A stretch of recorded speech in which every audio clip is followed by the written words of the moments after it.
the face-to-face event is as important as it's ever been, is it not? Absolutely. And for a long time there was the debate. The debate was a face-to-face going away, is virtual taking over virtual events, virtual conferences, virtual trade shows, virtual call them whatever you want to. And the reality is it's not. Face-to-face is here to stay. Face-to-face will always be here to stay. People do business face-to-face. You see it in a lot of different ways. You even see it in a lot of the online virtual programs. You know, where do all the people on Twitter go? They go to tweet-ups. What is the big thing? It's meetups. It's all about coming back to face-to-face, but it's different. And you have to realize it's different.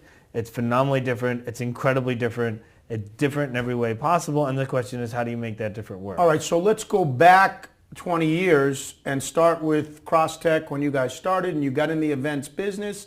And when you got in the events business, it was all about events management. It was all about, seems to me, putting on the event, capturing the leads, which it still is to a degree, right. But that was pretty much where it ended, and generating as much revenue as possible for either you or your client that you were helping put on. And that was the game. And what you were trying to do when you were servicing the client, a lot of it was awareness, right? I mean, a lot of it had to do with awareness. Which meant a whole different thing 20 years ago. Well, because there was no other way to get awareness. I remember I was way back.